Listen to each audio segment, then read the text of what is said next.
महिला ने केवल प्रयास किया कि उसने हाथ जाल की ओर बढ़ाया, फिर अचानक पूरा हाथ बिना किसी रोकथाम के जाल से गुजर गया। इसके बाद सामने की जगह में अचानक कंपन शुरू हो गया और आत्मिक कपड़े झूलने लगे। पहले की अनुमान की पुष्टि करने के लिए वो तुरंत अपनी देह को जाल के पास ले गया, लेकिन फिर बिना किसी विचार के उसने जाल को छू लिया और तुरंत पूरी देह रहस्यमय संगठन द्वारा अलग किए गए अंतरिक्ष में पहुंच गई। फिर एक अजीब डिजाइन की अंतरिक्ष यान धरती पर उतर गई। उसे भयभीत बाहरी जीवों को दो काले कपड़ों वाले व्यक्ति गाड़ी पर बिठाकर वापस ले जाने की तैयारी कर रहे थे। इस दृश्य को देखकर मोली तुरंत खुशी में उछल पड़ा और जल्दी से जाल से वापस लौट आया। कोट तेजी से उतार दिया और पहले से तैयार किए गए काले सूट को दिखाया, फिर ड्राइवर और पुलिस टीम को धकेलकर गाड़ी से बाहर निकाला। वे जल्द ही 504 बेल स्ट्रीट, एक असामान्य नजर आने वाली इमारत के सामने पहुंच। रेड मोली ने अपनी तैयारी ठीक कर ली और इस तरह एक अनुभवी ब्लैक ऑपरेटिव की तरह लोहे की दरवाजे को खोल दिया। फिर वो दरवाजे के पास खड़े दादा से बातचीत करने लगी और फिर शांति से लिफ्ट में चढ़ गई।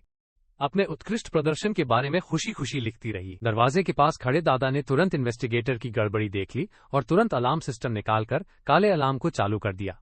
ये तुरंत ही साबित हो गया जब मोली ने अपनी खुशी को दिखाते हुए नीचे जाने पर एक अधिकारी ने अचानक अलार्म दिया, कुछ नहीं, प्रकाश। लिफ्ट तेजी से नीचे उतरने से वो जल्द ही जांच की कक्षा में ले जाई गई, लेकिन डिजिटल व्यक्ति ने उसकी जानकारी को तेजी से देखा और तुरंत मोली की याददाश्त को मिटाने का आदेश दे दिया।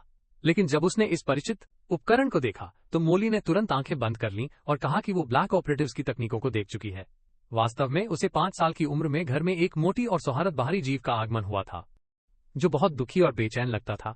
दया से मोली ने खिड़की खोली और उसे बाहर छोड़ दिया, लेकिन जब वो सिर घुमाई तो नीचे अपने माता पिता को 2 ब्लैक ऑपरेटिव्स के साथ देखा। उनकी याददाश्त निकाल ली गई, फिर भी इस अजीब घटना को कोई भी विश्वास नहीं करना चाहता था। लेकिन उस छोटी लड़की ने आसानी से नहीं स्वीकार किया और निर्णय लिया कि वो इस रहस्यमय संगठन को खोजने और इसमें शामिल होने का तरीका खोज लेगी।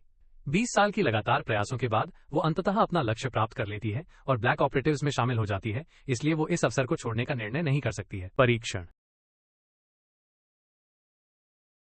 मोली के पास कोई निकट संबंधी या दोस्त नहीं थे। वो केवल ब्रह्मांड के रहस्यों को समझने का इरादा रखती थी और इसके लिए अपनी सेवाएं देने के लिए तैयार थी। इसके अलावा उसकी शारीरिक स्थिति और अन्य शर्तें सभी उपयुक्त थीं। इसलिए ओ ने तय किया कि मोली को ब्लैक ऑपरेटिव्स में शामिल होने का एक अवसर दिया जाए। मोली की सभी जानकारी हटा दी गई और उसे लियांशन द्वारा बनाई गई सूट में पहना दिया गया। फिर काले कपड़ों वाले अमरशक चमकदार तौर पर मौजूद थे। मोली की खास योग्यता वास्तविक ध्वनि को खोजने की थी, इसलिए उसे लंदन के काले कपड़ों वाले कार्यालय में वास्तविक काम के लिए भेज दिया गया। उसे लगा कि वहां कुछ गलत है, लेकिन वो वास्तविक कारण नहीं ढूंढ सका। नए काम और उत्साह के साथ मोली लंदन की यात्रा पर चल दिया, लेकिन ट्रेन के भीतर बिल्कुल अचानक सब कुछ बदल गया। देखते हुए अन्य यात्री अजीब लगे, लेकिन मोली आराम से बैठ गया। सुरक्षा बेल्ट स्वयं ही बाहर निकला और उसे ठोस रूप से बांध दिया। वो जो पुरानी मेट्रो थी वो तुरंत उच्च तकनीकी ट्रेन में बदल गई और विशेष ट्रैक में तेजी से चलने लगी। 3 मिनट से भी कम समय में वह पृथ्वी का अधिकांश हिस्सा पार कर लंदन के कार्यालय में पहुंच गया। यहाँ की सभी घटनाएं मोली के लिए विशेष रूप से रोचक लगीं। विभिन्न अल्पाकार यात्री देखकर उसकी आंखें चमक उठीं। लेकिन इंटेलिजेंट ओवरकम की निर्देशिका के साथ मोली सफलतापूर्वक केंद्रीय निगरानी कक्ष में पहुंच गया। स्क्रीन पर अनेक अल्पाकार जो मानव रूप में छद्मवेश धारण कर रहे थे निगरानी की जा रही थी, लेकिन मोली को इससे आश्चर्य होने की कोई बात नहीं थी। लंदन के कार्यालय के प्रमुख ने उसे गंभीर और शांत ढंग से स्वागत किया और उसे काले कपड़ों वाली टीम में शामिल होने का आमंत्रण दिया। इसी के बीच लंदन के कार्यालय ने एक संदेश प्राप्त किया। मराका में एक बहुत ही भयानक आक्रमण हुआ था। एक काले रंग के युवक जो लाइन की मरम्मत कर रहा था, अज्ञात जीव द्वारा हमला किया गया था। संपर्क के साथ ही उसके अंग जल्दी से गलने लगे, जैसे किसी ने उसकी जीवित अवस्था से उसे छीन लिया हो। इस आक्रमण का कारण ये हो सकता है कि किसी अल्पाकार शाही सदस्य का अचानक पृथ्वी पर आना है, लेकिन उत्तर अफ्रीका के कार्यालय ने सच्चाई की जांच करने के लिए निर्देश दिए। इस बीच बड़े भाई ने विकी और नए अभ्यासी अमरशक मोली को वैंगस की सुरक्षा सुनिश्चित करने का आदेश दिया।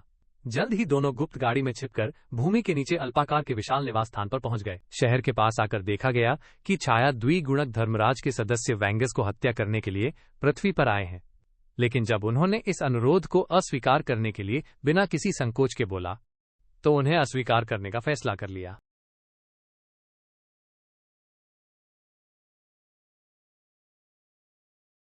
अस्वीकार।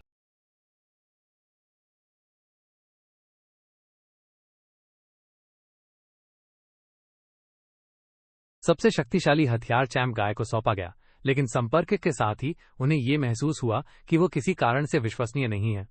इसी समय छाया द्विगुणक ने लक्ष्य निर्धारित किया और वैंगस पर एक शक्तिशाली ऊर्जा तरंग छोड़ दी। शुरू में चैंप गाय ने सोचा कि ये सिर्फ एक ताकत की परीक्षा है इसलिए वे वैंगस को विशेष गाड़ी में भेज दिए ताकि वे सुरक्षित रूप से वापस लौट सकें। लेकिन गाड़ी अभी भी नियंत्रण से बाहर निकलने से पहले ही एक भयानक विस्फोट से उलट गई। चैंप गाय और मोली ने जब दौड़कर देखने की कोशिश की तो छाया द्विगुणक ने फिर से आक्रमण करना शुरू कर दिया। संकट के समय चैंप गाय ने मोली से गाड़ी में ऊर्जा हथियार निकालने और छाया द्विगुणक पर गोलियां चलाने का सुझाव दिया, लेकिन उन्होंने आश्चर्य का अनुभव किया कि छाया द्विगुणक ने वस्तुओं की संरचना बदलने की क्षमता से दोनों की हमलाओं को आसानी से रोक दिया। मोली ने तुरंत पीछे से एक अधिक शक्तिशाली हथियार निकाला और तीव्र गोलियां चलाने शुरू की। सामान्य भौतिक हमले ही छाया दोहराव को कोई नुकसान नहीं पहुंचा सकते।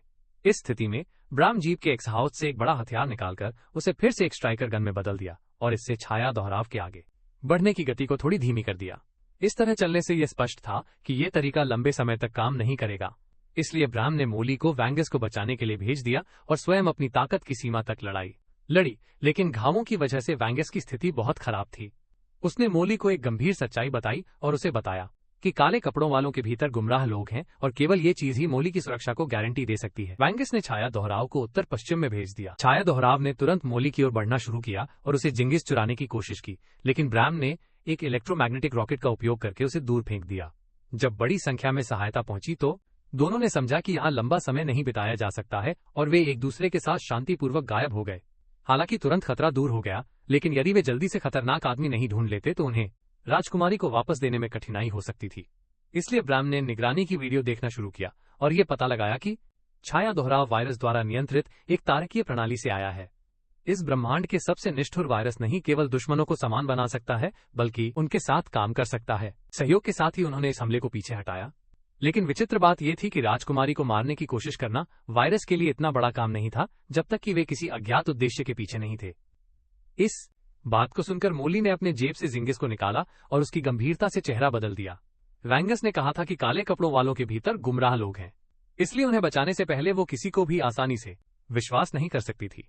वैंगस के शरीर से निकाली गई चाकू की जहर का विश्लेषण करके ये पता चला कि ये एक उच्च शुद्धता वाला बाहरी ग्रह से आया है।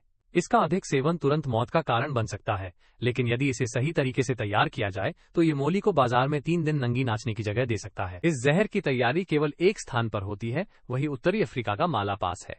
जीवित लोगों से पूछने के बाद दोनों जल्द ही ऑल्ड वाइट के जहर तैयार करने वाले स्थान पर पहुंच गए, लेकिन वहां पहुंचकर उन्हें पता चला कि वहां के लोग खतरनाक तौर पर मारे गए थे और छिपी हुई दरवाजे के पीछे भी एक बाहरी ग्रह का निवासी नहीं बचा था। पूछने से जीवित लोगों से पूछने के बाद बिम्बिंग ने यह समझा कि छाया दोहराव ने न केवल घातक जहर चुरा लिया बल्कि अनुकूलित नहीं होने वाली रानी को भी निर्दयता से मार डाला था। एक छोटी जाति के रूप में ये वास्तव में रानी को छोड़ने के लिए उसकी जिंदगी अर्थहीन हो जाएगी। खुशी है कि ट्रेमर की सलाह पर भयभीत बिम्ब तुरंत मोली को नई रानी के रूप में चुन लेता है और अंततः फिर से जीवन जीने का बहाना मिल जाता है। निराशाजनक। इस तहत मोली को उनसे आगे बढ़कर गुमाश्ता खोजने के लिए उन्हें साथ लेना पड़ता है, लेकिन दुर्भाग्यवश दोनों दुकान से बाहर निकलते ही बड़ी संख्या में काले लोग उन्हें घेर लेते हैं। मोली को अनुमान होता है कि शायद उनका अधिकारी उनके स्प्रिट को सौंपने की असफलता के कारण उन्हें पकड़ने के लिए भेजा गया है, इसलिए वो अब अपनी सच्चाई को साझा करने के लिए बाध्य होती है। वेन ने जो अपनी जान देने तक भी इस नाम को गुप्त रखने का वादा किया था, उसे सोचने का समय नहीं मिलता और वो तुरंत मोली को उस नाम वापस दे देता। फिर वो स्वयं अपने साथी से 20 मिनट बाद चौक पर मिलने का वादा करते हुए काले जासूसों को दूर करने के लिए सक्रिय रूप से उन्हें दूर खींच लेता है। तेजी से शहर में अव्यवस्था फैलाने के लिए वो अपने सूचक नेस्टर से एक अलीन छोटी गाड़ी उधार लेता है। इससे मोली को समय खोलने में मदद मिलती है, लेकिन छायाओं ने पहले से ही उन्हें नजर रखा था और शहर के ऊपर उड़ते हुए जल्द ही उन्हें घेर लिया। भागने की कोशिश करने पर उन्हें दोनों तरफ से आक्रमण का सामना करना पड़ा। खुशी है कि उस समय छोटे पत्थर ने उन्हें बचाने के लिए तेजी से आ गए।